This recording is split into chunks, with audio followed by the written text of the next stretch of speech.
The tensions between the United States and Iran appear to have cooled for now, but U.S. troops stationed at Al-Assad Air Base in Iraq are still on high alert days after the Iranians struck the base with ballistic missiles.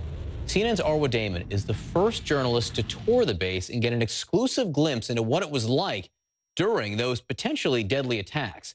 Arwa joins us now live from Baghdad. Arwa, this is a remarkable look inside. It really is, and let's just warn our viewers that there is some pretty intense language off the top of this story, but going there really gave us an idea of just how potentially lethal these attacks could have been. Damn. Holy God damn. Oh shit, bro. American forces are not used to being on the receiving end of this kind of firepower. Shit, another one. They are usually the ones delivering it. I mean, I'm not gonna lie, I was scared at the moment, but it happened. It's something that we were ready for, ready as can be. Ready for some sort of ground attack by Iran's proxies, ready for mortars and rockets, but this base is not equipped to defend against ballistic missiles.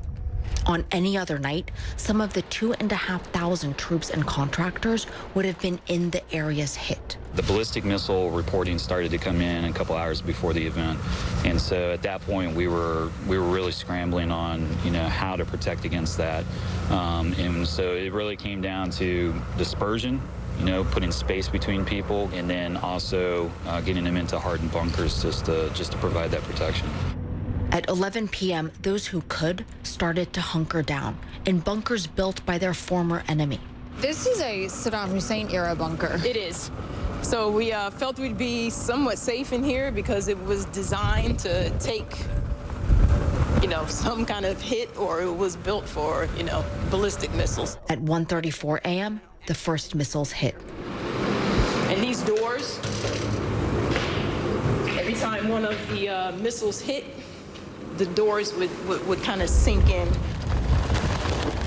Dozens of troops were still out in the open, holding their positions to protect the base. There was still the threat of incoming rockets, mortars, and a ground assault. Pilots were still at their stations operating drones. As I was going across the gravel, I looked out to the eastern sky, and I see this just orange streak. So started sprinting, yelling incoming, getting everybody kind of warning. And then it hit, so, yeah. Flames swallowed up the drone team's living quarters. Some 30 troops would have been sleeping here had they not been ready. Others rushed around the base as missiles came down, looking for anyone who may have been injured, checking on the base's defenses. Along the base perimeter, young soldiers on their first tour fought the instinct to flee and stayed manning the guard towers. It was definitely scary at first, but we both knew we had a job to do, manning the tower, keeping eyes front. So we had to do that more than anything. Focused on that, trying not to focus on everything behind us. When one strike hit too close, they vaulted into the back of a truck and held their position there. It was a night unlike any here had experienced, hunkered down for about 2 hours, unable to fight back. Some crammed into bunkers that weren't built to withstand missiles like these. These kinds of small bunkers exist throughout the base, but they're meant to protect against rockets and mortars. The ballistic missiles that were fired are about 3,000 times more powerful than that. The blast from this one knocked over a 4-ton T-wall, but if that hadn't happened, those who were sheltering here probably would not have survived. Come daybreak, fear of finding out who was killed or wounded was eclipsed by the joyous shock that no one was. It's like, what are those reunions like when you kind of see someone who you're close to and you realize that you're both okay? It's a warm feeling deep in the heart that all your friends, your family here is okay. It just felt like forever since I'd seen my guys, and there's a lot of hugging and a lot of tears and a lot of, it's just a great feeling knowing that all your people are okay. And this is where you used to? Yeah, this is my room. A little bit more open floor plan now, but yeah, my bunk was right in the corner right there, and this is my neighbor.